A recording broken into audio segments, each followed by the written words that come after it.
사랑합니다. 어제 우리는 무서운 심판 중에도 백성들에게 내 것이다 표시하시는 하나님에 대한 이야기를 들었습니다. 14만 4천이라는 숫자도 신구약의 하나님의 모든 백성들, 또 모든 교회들을 향한 하나님의 조금도 부족함이 없는 그 구원이라는 말도 우리는 들었습니다. 하나님은 정말 이 사실을 오늘 강조하고 또 강조하기를 원하셨던 것 같습니다. 각 지파별로 1만 2천 명이라는 동일한 숫자를 5절부터 8절까지 하나하나 기록하실 뿐만 아니라 심지어 인침을 받은 자라는 표현을 5절 시작하는 부분과 또 맨 마지막 8절 끝 부분에 하나님께서는 기록하고 계시다라는 것이죠. 하나님께서는 정말 이와 마찬가지로 하나님이 택하신 자들을 끝까지 지키시고 빼앗기지 않으시는 분이신 줄을 믿습니다. 정말 그런 것이 우리 예수님께서도 요한복음 10장의 말씀을 보면 예수님께서도 그들을 나에게서 뺏을 자가 없을 것이다 말씀하십니다. 또한 나의 아버지는 만유보다 크심에 아무도 아버지에게서 뺏을 자가 없을 것이다 라고 말씀하셨다라는 것이죠.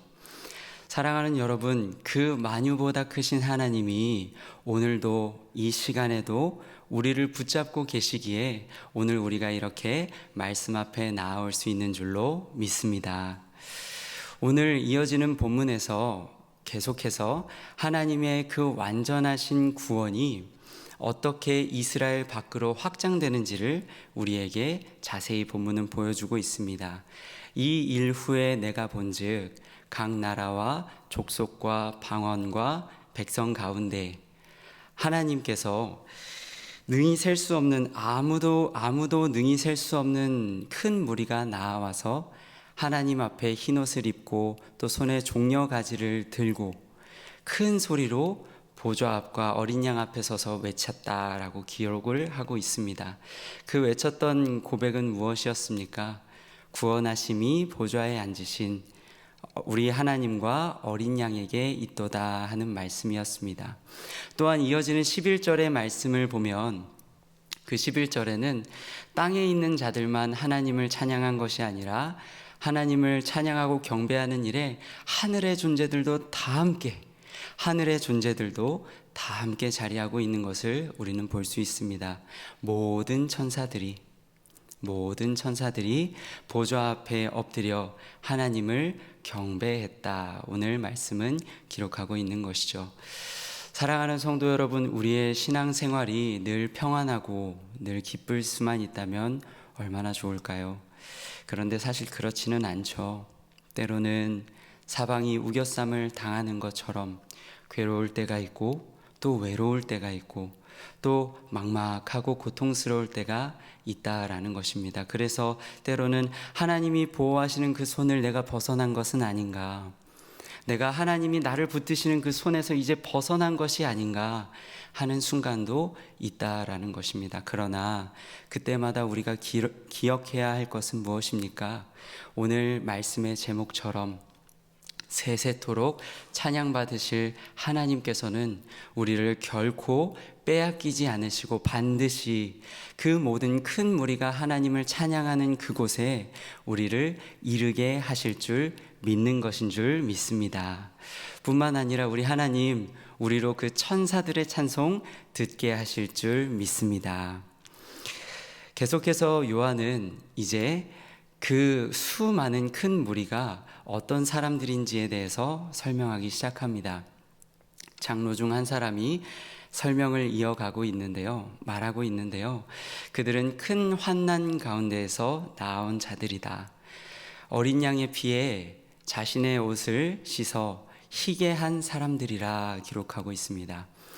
저는 오늘 이 말씀이 큰 환난을 이기고 나온 자들이라 기록하지 않고 큰 환난 가운데서 나온 자들이다, 어린 양의 그 피에 옷을 씻어 희게 된 사람들이라 기록한 것이 얼마나 은혜가 됐는지 모릅니다. 사랑하는 여러분, 이어지는 16절의 말씀을 보면 그곳에선 그 큰 환난이 있었던 중에 아마도 어린 양 예수님을 따랐던 자들은 줄이기도 하고 목마르기도 하고 또 뜨거운 열기에 고통도 받았던 것처럼 보입니다. 그렇다면 그들은 그 가운데 조금도 원망하지 않고 조금도 불평하지 않았던 것일까요? 저는 그렇지는 않았을 것 같아요. 그걸 어떻게 알 수 있을까요?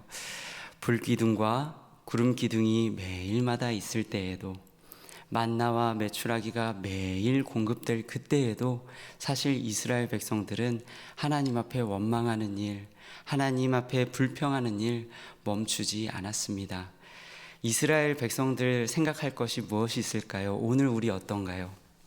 오늘 우리 마찬가지 아닌가 합니다. 참 작은 일 하나에도 하나님 앞에 원망하는 말들, 불평하는 말들을 하고 있으니 말입니다. 그런데 그런 우리가 그렇다면 오늘 어떻게 이렇게 또 말씀 앞에 설 수 있는 것일까요? 찬송가의 고백처럼 왜 내게 성령 주셔서 내 마음 감동해 주 예수 믿게 하는지 나는 알 수 없도다. 나는 알 수 없도다. 결국 하나님의 전적인 은혜로 오늘 우리는 자격 없지만 이 자리에 나와 만왕의 왕 앞에 서게 된 줄로 믿습니다. 사랑하는 여러분, 그렇게 큰 무리에게 흰옷을 입히신 하나님께서는 이제 하나님을 밤낮으로 섬기는 이들 위에 장막을 치십니다. 그리고 그들은 그 안에서 다시는 줄이지도 않고 다시는 목마르지도 않고 다시는 상함을 당하지 않는다 기록하고 있습니다. 어떻게 그럴 수 있을까요?